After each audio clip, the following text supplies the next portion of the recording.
Muy buenas tardes para todos ustedes, equipos de la competencia de Alibaba GDT Global Challenge. Mi nombre es Oscar Blanco, soy representante de Conexión Educativa Asia y del equipo de Alibaba GDT de la Red Global de Talentos de Alibaba. Muy buenas tardes para ustedes, como lo teníamos ya planeado para el día de hoy. Vamos a estar haciendo un live streaming, no un live streaming, sino un video pregrabado de un profesor representante de Alibaba en China. Entonces, pues, muchísimas gracias por atender y vamos a seguir entonces vamos a dar paso a presentar el video.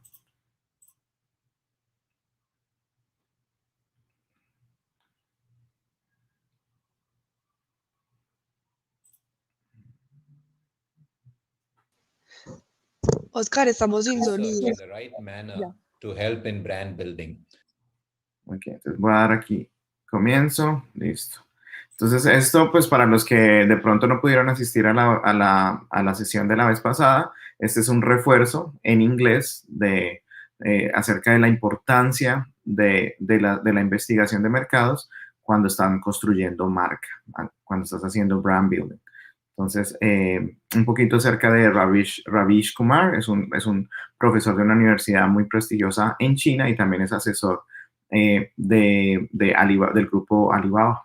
Entonces, pues, bienvenidos de nuevo y aquí ya los dejo con el video.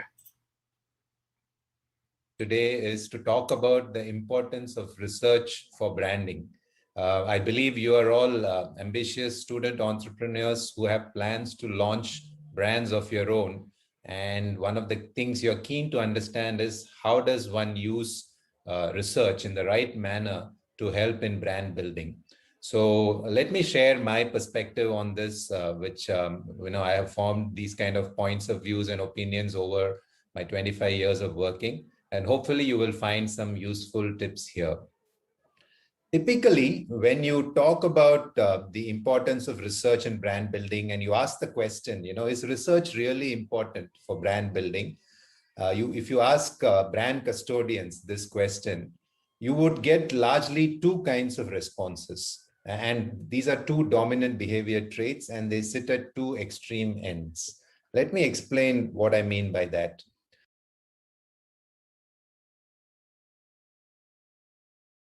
The first trait you will get from one set of people is arrogant dismissal. These are naysayers who actually believe that research serves no useful purpose in brand building, and they're very quick to dismiss it. And in their defense, and to build their argument, they're very fond of quoting some very famous and reputed brand builders of all time. They will be very quick to reference what Henry Ford is reputed to have said, wherein he said that if I had asked people what they wanted, they would have said faster horses, and the world would have never got the automobile. They would also quote Steve Jobs, who said, people don't know what they want until you show it to them.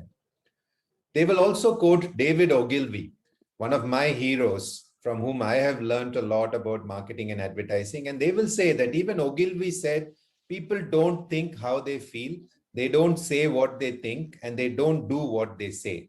So why should we actually do research for brand building? Because the essence of what Henry Ford and Steve Jobs are saying is that basically people can easily describe a problem that they are having, but not necessarily capable of coming out with the best solution for it. And David Ogilvy seems to be reinforcing the theory that humans are essentially powered by the primal brain to be irrational people. So how can we depend on them to guide us in brand building? These are the kind of arguments you will hear from people who dismiss research for brand building. But my contention is those presenting this argument are viewing research in a very unidimensional manner. They just see research for brand building as being equal to, I will go and ask people what they want or need, and then I will try and fulfill it through my brand. That's a very unidimensional way of looking at research. And clearly, neither Steve Jobs nor David Ogilvy had this limited view on research. Because it is the same Steve Jobs who also said very clearly that our job as brand custodians and owners of brands is to figure out what people are going to want even before they do. Now, that's what he said. And David Ogilvy has also been extremely clear and emphatic when he said that advertisers who ignore research are as dangerous as generals who ignore decodes of enemy signals. He also went on to say, I prefer the discipline of knowledge to the anarchy of ignorance.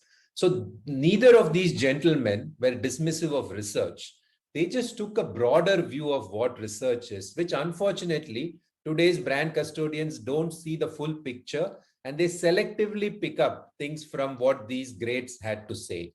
So my first point to you is to submit that please don't be a naysayer who arrogantly dismisses research, who doesn't believe that research has any role in brand building. Please don't be that.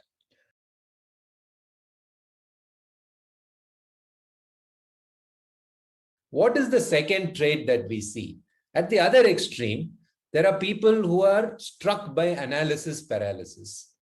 These are people who take research to the extreme end. They are slaves to data who cannot flex a single decision-making muscle without an overkill of research. Worse still, they actually see the collection of data as an end in itself and not as a means to a better process. One of my favorite marketing person is Tom Fishburne, who comes up with the Marketoonist, say, series of cartoons. He releases one every week, and he has an uncanny insight into where marketing is headed. And I think this cartoon from him captures what I'm saying about this whole concept of analysis paralysis.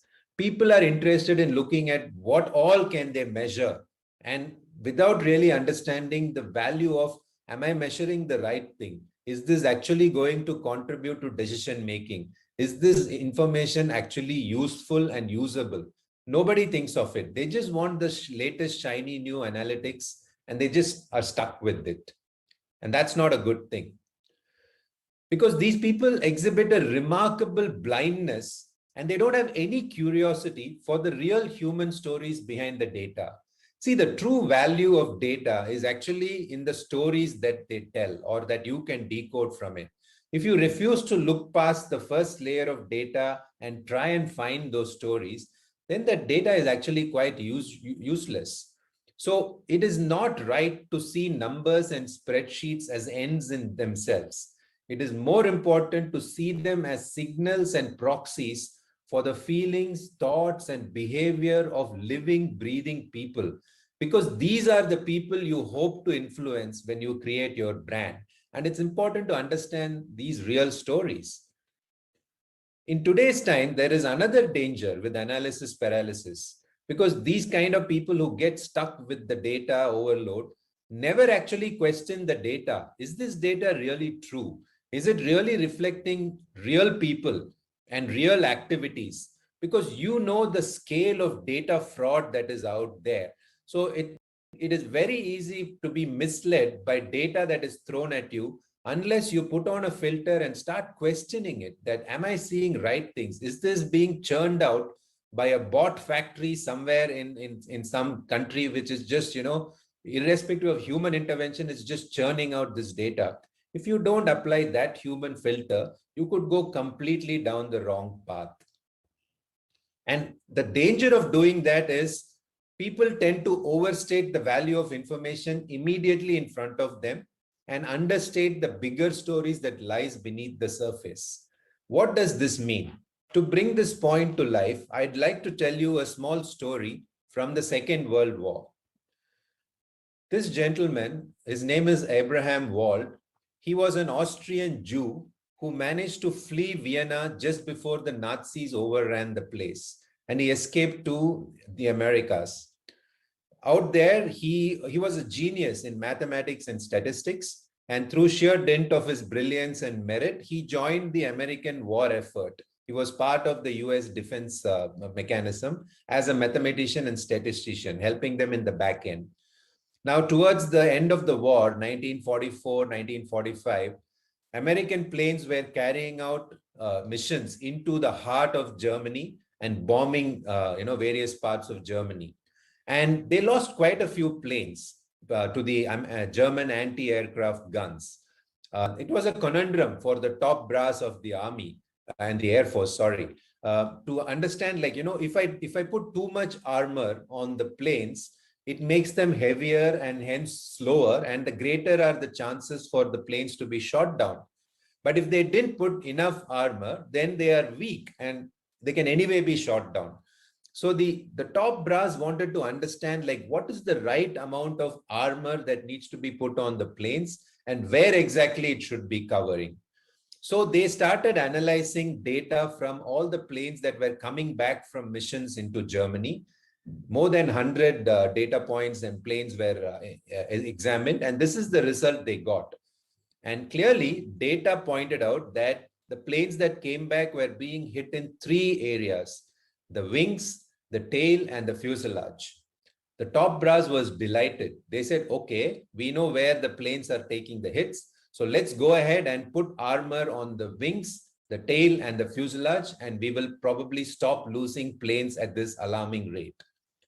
Now, here's where Abraham Wald's genius came into play. He cautioned them and he said, you are looking at the data that is in front of you and not at the real story that the data is telling. And he said, do not forget for a minute that these are the planes that came back. And they came back despite being hit in these three areas of the wings, tails, and the fuselage. That means being hit in these three areas does not possess any danger to the aircraft. It can still come back. It also probably means that the aircrafts that never made their way back were hit elsewhere and not in these three areas. So the probability of losing an aircraft is higher if it is hit outside of the wings, the fuselage, and the tail. And that is where you must armor the aircrafts. This brilliant and insightful observation moves way beyond data that is immediate and present into a real understanding of what the story that the data is telling. It is a clear lesson in teaching us that more than what the data says, sometimes it is what the data is not saying that is more valuable. Now, this is true during World War II. It is true even today when you're looking at data and research for brand building. Because if we start excessively focusing on the microscopic aspects of research, we are in great danger of completely missing the bigger stories that are possible for brand building. And that is happening more and more often today. We find that common. It is indeed a rare marketeer or a brand custodian who is able to pull himself or herself beyond the immediate data and actually look for the stories. And that is why we are in a sad state. We are drowning in data, but we are starved for wisdom. At no point in time in human history has so much data been available to us. So we are literally drowning in it. But unfortunately, at no point in time in human history also are we not looking beyond the data and exhibiting true wisdom in understanding what is really going on. So my second point is, don't swing from one extreme to the other extreme, and don't be a slave to data. Don't suffer from analysis paralysis, because that's not going to help you in brand building either. So what have we covered so far? On the one hand, we see one behavior trait of how people respond to research and brand building, wherein they arrogantly dismiss it. They just view research as directly asking people what they want or need, and that's not helpful. Nor is the other extreme helpful, of being paralyzed by analysis, by viewing research as an end in itself rather than a proxy for real human stories. The truth actually lies somewhere in between, where our real task as owners of brands and custodians of brands is to empathetically leverage data. Data is important, but only when you look at the data with empathy and leverage it to understand the real human stories that lie hidden behind the data, only then you will be able to be successfully using it. So what I'm saying is that we need to view research just as a springboard to leap off and form meaningful connections from people. This leap of faith is a very important element of brand building. It's almost like, you have to let go of what is known and what the data is saying. You must assimilate all of it. You must let your brains process it, and you must gain a full understanding of it. But after that, you should say, okay, I've looked at the data. I've understood what it is saying. Now let me process it and you need to have the confidence to take the leap of faith into the unknown, because that is where real brand building happens. Why am I saying this? Because the same data is available to anyone on the planet today.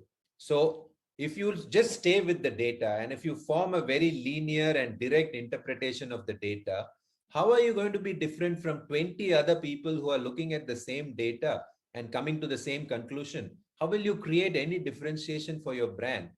That only comes from letting the data tell what it says, but then having the courage to leap beyond and take that leap of faith into the unknown. And that's where the brand magic will really happen.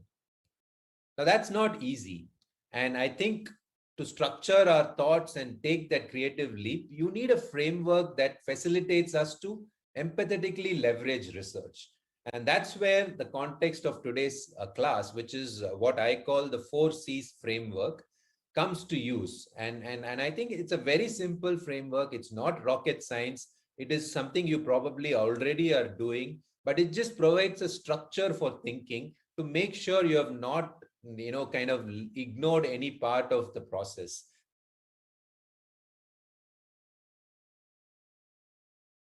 That's what really the framework is. And the 4 parts, the first is culture. Because what is happening in the world around us beyond our brand and beyond our category will certainly influence how we think about building our brand. So culture is about looking at what's happening in the world and asking the question, what is changing in the world around us that has a direct or indirect impact on your category and consumer? That's the distilling of culture. The second C is, of course, the category in which you operate. And one needs to take a very critical look at the category and ask, in what ways is the category ripe for disruption? And how can you create and own new drivers of choice? Because typically when you do this analysis, you will find out that things have been done in the same way for years and years. And that is just the way it is done. And status quo continues. The opportunity is to really question the status quo and disrupt what is accepted as normal truths and come up with a new reality. Because if you come up with a new reality first, you will tend to own it. The third C is the consumer. And here we need to take a deep look at the consumer.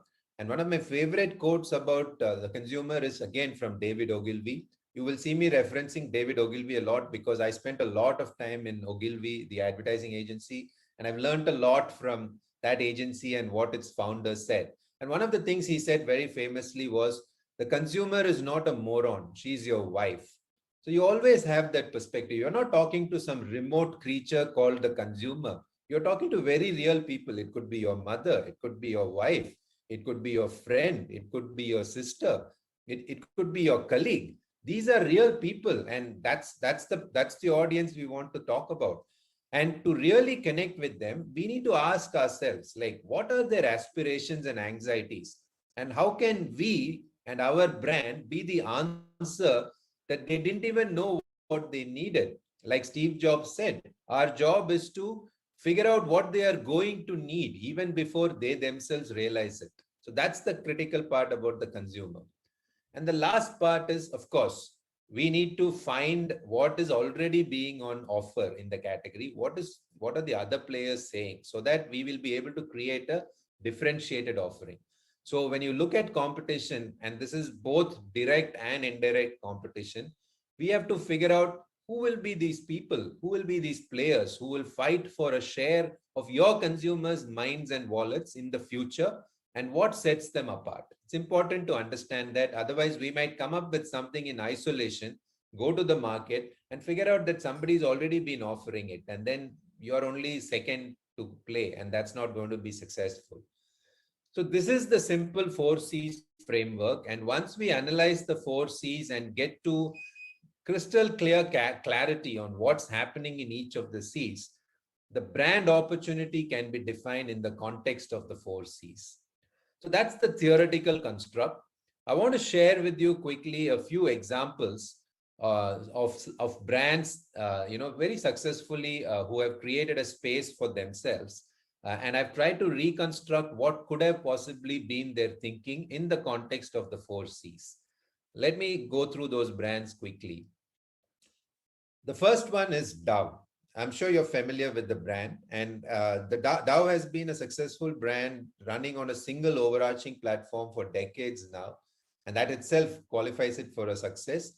But more importantly, they've also managed to constantly refresh their stories on that consistent platform. That's what makes them stand out and relevant and successful even today. So let's look at what could possibly be their analysis. As far as culture is concerned, what is of relevance to Dow is that today lifestyles that are artificially filtered to perfection and relentlessly being played out on social media is common. You know, we are all trying to project this image of perfection on social media because that's the kind of life we want to portray. That's how we want others to perceive ourselves. And that's a large cultural trend that has taken hold of almost every geography in the world. And if you look at the beauty category, the cosmetics and the beauty category, what is happening there, they are pretty much perpetuating impossible to achieve standards of beauty, where the bar seems to be rising all the time. I mean, they define what beauty is. You've got to be this particular way. Your face has to be like this. Your hair has to be like this. Your skin has to be like this. And it's only getting, more and more stiff and impossible to meet. That's where the entire category conversation is all about.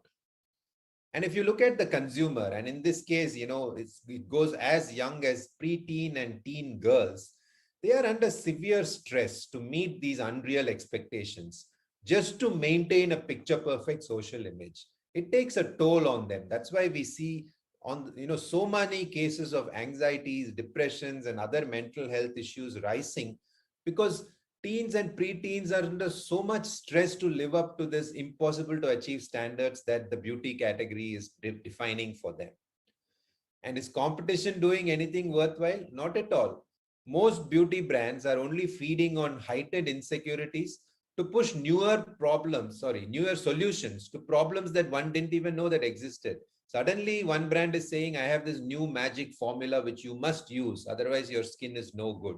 Or there is this ingredient that we have discovered, which is great for your hair. And if your shampoo doesn't have it, then you're not going to stand a chance. They just keep coming up with these things, which only makes people feel more and more insecure. That's where competition is playing.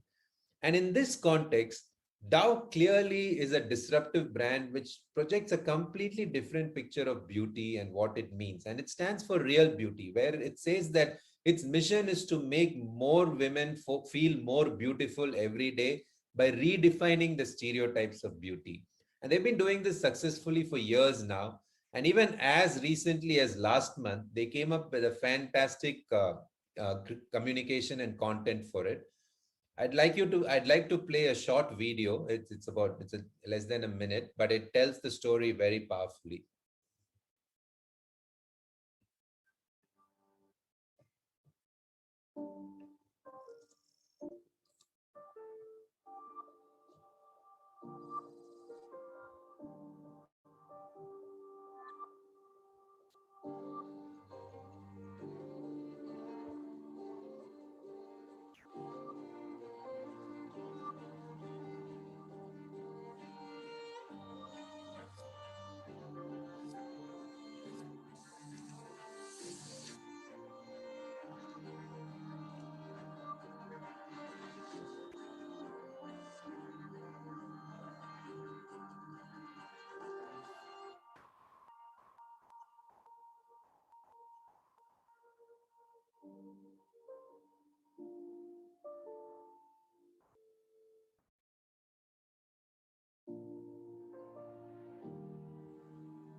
Very powerful stuff. And you see how the 4 C's come into play in how they communicate and build their brand story.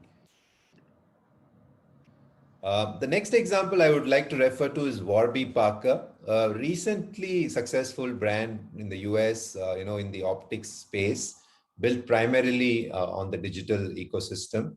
You might be familiar with it. Again, if we were to look at this brand through the context of the 4 C's, from a culture perspective, I think twin trends that are influencing the success of the brand is one is a heightened style consciousness. People want everything on them or around them to look good. And that's an increasing trend in the world today.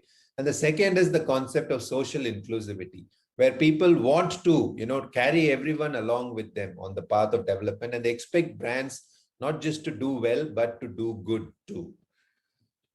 From a category perspective, eyewear is one of the most opaque categories in the world, and one can never figure out the true cost of eyewear, and that drives inequality of access.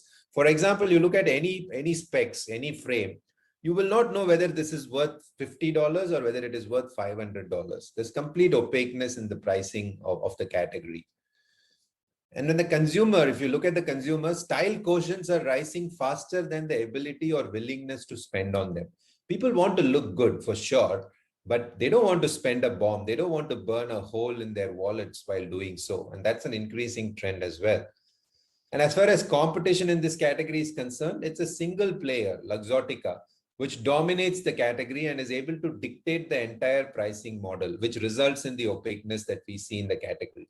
And in this context comes along Warby Parker, and they are all about democratizing designer eyewear and the right to see. So their model, they give you designer sunglasses for very affordable prices. And also, more importantly, for every frame that you buy, they donate a frame to someone in need, which works really well for them. Here's a small video that captures the essence of what they do. Introducing Warby Parker just $95 per pair, including prescription lenses in stylish styles, both handsome and pretty. Try on 5 pairs for 5 days with our home try-on program. And for each pair bought, a pair is distributed to someone in need. And that's good for everyone. Find your pair at warbyparker.com. Very simple, yet very powerful. My third example is Impossible, the guys who are creating plant-based meat. And I think this is also a brand whose time has come, and it very nicely leverages the 4C model. If you look at culture, there is greater sensitivity and care for the planet, and there is also a movement towards more responsible and sustainable lifestyles. These are very significant changes that have happened in society in recent times. From a category perspective, the whole meat industry is smug in the status quo of milking a cash cow, pun intended, and refusing to prepare for a fast approaching future. They're just continuing with the industrial scale production of meat and meat products from animals. As far as the consumer is concerned, the truth is this: the lesser the pinch of the sacrifice involved, the greater the inclination to do what is good for the planet. So of course, everyone intends to, live in a very sustainable manner and wants to do right by the planet. But whether that intention translates to action completely depends on what is the level of sacrifice needed. That's really the truth for the consumer. And competition, like I said, beyond tokenism, no significant effort from existing players to drive menus that are healthy and sustainable. Sure, they salad here and one avocado there, but by and large, they are not making any significant changes to the way their businesses are run. And in this context, Impossible comes along and says, you can continue to eat meat, yet save the planet. And that's given rise to their full story, because they identified that starting point that the most effective way to reduce your environmental footprint starts with the plate. And they said that just because you love meat doesn't mean that the meat needs to come from animals. There is a better and more sustainable way to do it, which is the whole concept of plant-based meat. And they are getting closer and closer to make sure the tastes are aligned so that the sacrifice that people feel that they are making is reduced. Because if you're getting the same taste as meat, do you really care about the source? And you're more likely to switch from animal-based meat to plant-based meat. And this is a story that has just begun in recent times, and I expect it to be a big success. Let's see how time goes for them. They've got all the right ingredients. The last example I wanted to share today is a brand of furniture rentals called Feather, based in the US. And again, I think they've done a great job of analyzing the 4 C's, finding an opportunity and creating a brand for the times. So from a cultural perspective, there are a few key mega trends that work in favor of this brand. It's the next gen workforce today, which is all about, embracing the gig economy, not necessarily wanting to be stuck in linear paths to success, want to collect a bunch of experiences and keep things fluid, etc. The sharing economy is huge today because, even before the pandemic, that was a trend. The pandemic has only made people realize that nothing is permanent. So they want to keep that flexibility in their lifestyles, and the sharing economy works very well in that context. We also have trends of minimalism coming in. Mary Kondo comes and says, if things don't spark joy, get rid of them. That's gaining momentum as well. Capsule wardrobes are a big thing. Sustainability is, of course, a mega trend that is taking roots because people realize that we have only one planet and we better be taking care of it.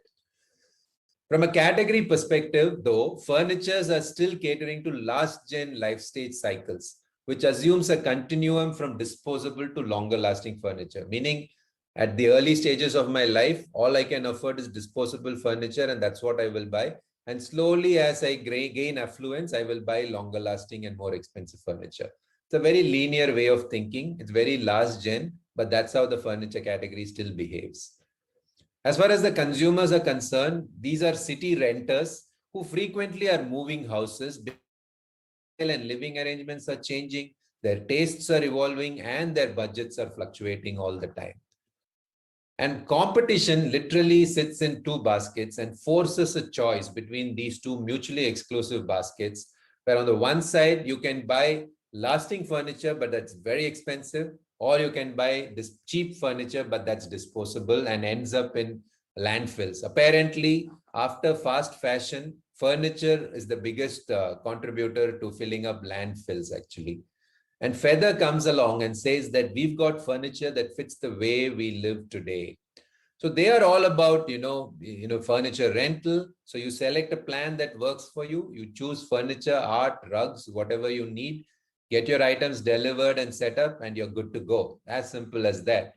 And the beauty is their furniture is not the IKEA variety. These are solid pieces. They are furniture that is built to last. So irrespective of what stage in life you are, you get some really good pieces of furniture, and you can always return and change whenever you need. That's the beauty of it. The second pillar of the business is that when these furnitures are returned and you're going to be upcycled for another customer, they are responsibly cleaned for and cared so that they're maintained in their pristine condition. And obviously, this furniture business is built on sustainability. So it's about, growing wood sustainably, using wood that works well for the furniture as well as for the planet. And of course, because these are long-lasting furniture, the intention is to keep them out of landfills for as long as possible. So that's a success too. Again, it's a nascent brand, but I think they've got all the ingredients for being a success in today's times. So I hope that these 4 examples brought to life to you, the power of the 4C framework and how it can be used to identify an opportunity for the brand that you.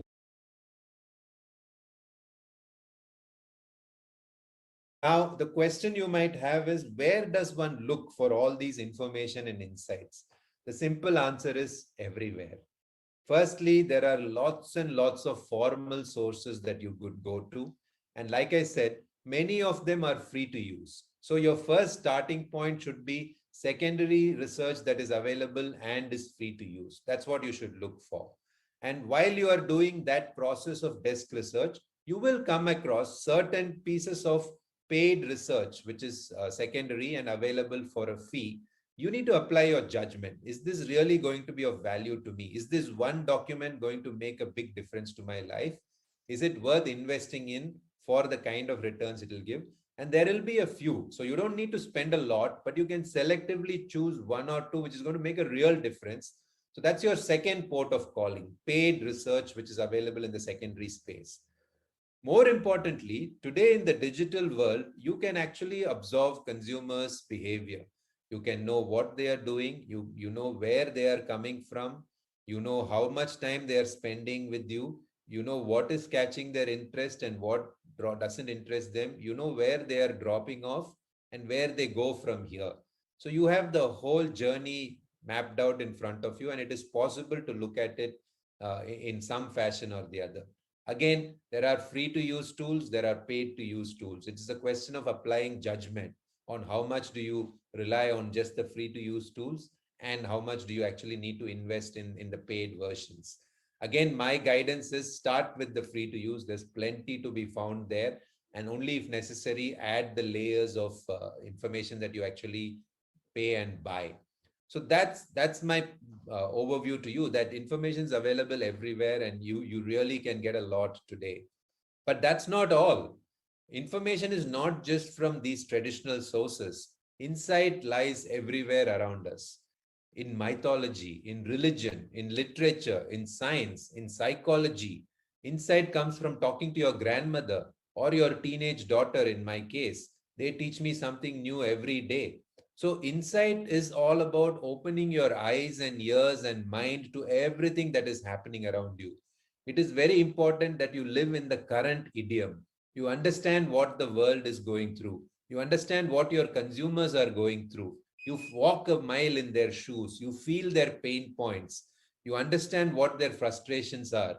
You get a feel for what their aspirations are. You hear their cry for what are they asking from your category and your brand.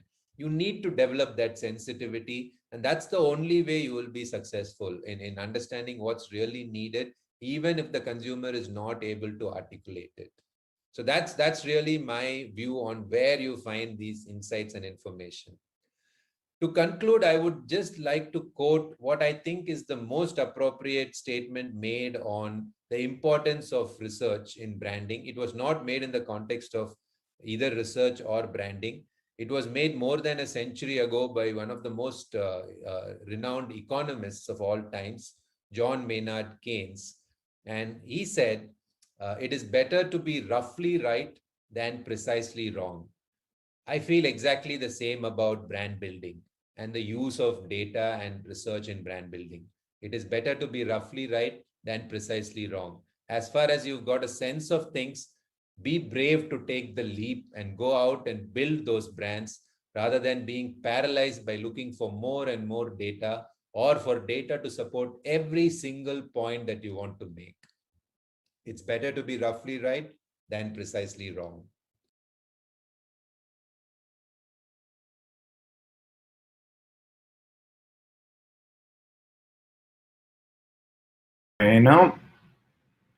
Bueno, esperamos que esta lectura les haya despejado algunas posibles dudas acerca de lo que significa la construcción de marca, la investigación para la construcción de marca. A continuación, entonces, nosotros abrimos una pequeña sesión de preguntas y respuestas para todos aquellos equipos que de pronto tengan dudas todavía por aclarar. Recuerden que el límite de tiempo para que ustedes puedan subir los entregables es el próximo miércoles, el 8 de septiembre a las 6 p.m. Ese día cerramos la convocatoria. Voy a hacer aquí una pequeña presentación del entregable.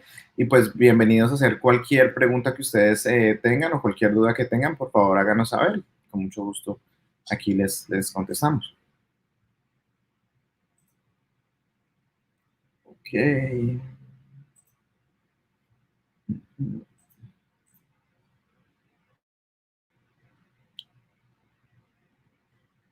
Bueno, entonces, pues, para el próximo miércoles, como les decíamos, 8 de septiembre a las 6 de la tarde. Entonces, esta es una muestra del entregable que tenemos que subir más tardar 6 de la tarde. Vuelvo y les replico. El enlace, el correo electrónico al cual lo tienen ustedes que subir, también está aquí, lo van a ver ustedes en pantalla. Entonces, pues, vamos a hacer un recordatorio, pues, ustedes tienen que hacer específicamente es poner el nombre de su equipo, los integrantes del equipo. Básicamente, acerca de este video aclara muchas dudas sobre lo que significa el marco de las 4 Cs. Y entonces vamos a empezar a hablar sobre la cultura corporativa. Recuerden que esto no tiene nada que ver con su emprendimiento como tal, sino con la empresa con la cual ustedes van a trabajar, ¿verdad? Entonces, recuerden que ustedes están trabajando con 10 empresas colombianas y es sobre sobre los servicios y los productos de estas 10 empresas colombianas son las que ustedes van a tomar como base para construir este marco de las 4Cs, ¿verdad? ¿No? Entonces, habíamos escuchado de pronto dudas de algunos equipos que estaban confundidos, entonces es muy, muy claro que es con base en las empresas que ustedes han sido adjudicados. Entonces, con base en esas empresas, ustedes van a hacer el marco de las 4Cs, donde ustedes van a empezar a describir la cultura corporativa, qué está cambiando en el mundo y cómo podría tener un impacto directo o indirecto en la categoría y en su consumidor. Luego vamos a hacer un análisis de la competencia local que tienen estas empresas, que tiene esta empresa en el mercado. Luego nos vamos para la categoría, entonces vamos a describir la categoría del producto o servicio, la madurez y si tiene posibilidades de ser una categoría disruptiva o cómo se pueden generar nuevas variables para nuevos generadores de variedad. Y luego pues ya tenemos lo que es el consumidor, donde hacemos también una descripción del consumidor. Para la descripción del consumidor, luego también estaremos entregando en las próximas rondas vamos a estar entregando, digamos, más materiales de entrenamiento para ustedes que tienen que ver más sobre el consumidor, de cómo ustedes pueden hacer una segmentación y de pronto hacer como llegar al customer persona. Ya luego de esto, ustedes aquí van a escribir la oportunidad de la marca. Entonces, lo que ustedes ven, la oportunidad que tiene la marca en el mercado local. Esto ya es el ejemplo de lo que ustedes tienen que poner ya todo junto sobre el contexto del marco de las 4Cs. Entonces, ustedes, cuando crean el contexto del marco de las 4Cs, entonces ahí es donde encontramos realmente la oportunidad de la marca. La oportunidad de la marca se deriva y se define del contexto de lo que sacamos de las 4Cs. Y luego, pues ya vamos a describir también el posicionamiento de nuestra marca. Otra vez hago énfasis en esto, el posicionamiento de nuestra marca. Estamos hablando de la marca, de los productos o servicios de las empresas con las que vamos a trabajar. Y luego, pues ya los anexos sí, esto sí es de libre, o sea, lo que ustedes quieran de pronto de información anexa para sustentar, digamos, las respuestas como hicieron ustedes el informe de investigación de mercados, investigación de consumidores. Entonces, cualquier documento que ustedes consideren relevante para el entregable lo pueden también adjuntar. Y bueno, yo creería que eso es todo. Entonces, a partir de ahora, pues vamos a estarnos aquí un rato más, otros 20 minutos para responder alguna pregunta que ustedes tengan.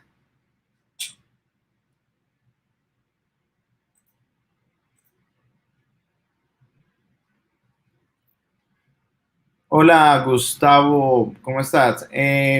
¿Cuándo envían este material? Este material ya ha sido enviado y las empresas ya han sido asignadas. Entonces, si quieres, puedes volvernos a enviar un correo. Esto fue enviado hace 2 semanas. Puedes enviarnos un correo a soporte o dot.rutan.co y luego de pronto podemos reenviarte de nuevo todos los materiales, pero esto ya ha sido asignado. Y si tú escribiste tu emprendimiento, ya tendrías que tener todos los materiales en tu correo.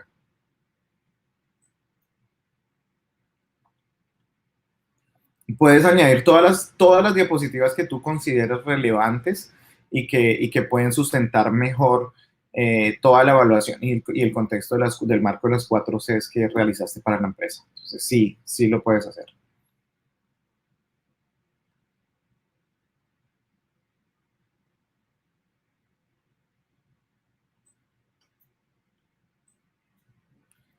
Recuerden que esta sesión de hoy, la sesión de hoy va a quedar, el pregrabado va a quedar en el Facebook de Ruta N. Entonces ustedes también, todas aquellas personas que de pronto no lo vieron o los equipos que quieren volver a repasar el video, este video es muy interesante, entonces ustedes lo pueden volver a ver. También les mandaremos por correo, les mandaremos a ustedes el enlace de donde pueden de pronto volver a mirar de mirar este video. Por favor, si tienen alguna duda o pregunta, por favor escríbanla en los comentarios y aquí en los próximos 10 minutos todavía les podemos responder cualquier duda que ustedes tengan.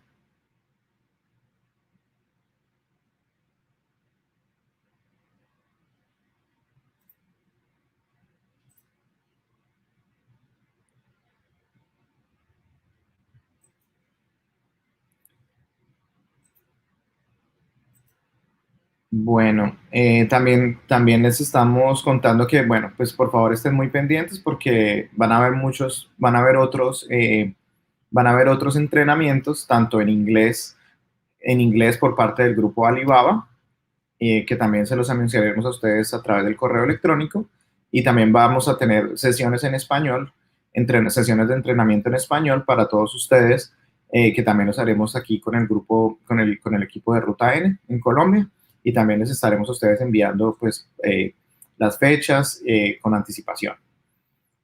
Entonces, estamos esperando a ustedes que nos pongan más comentarios o preguntas.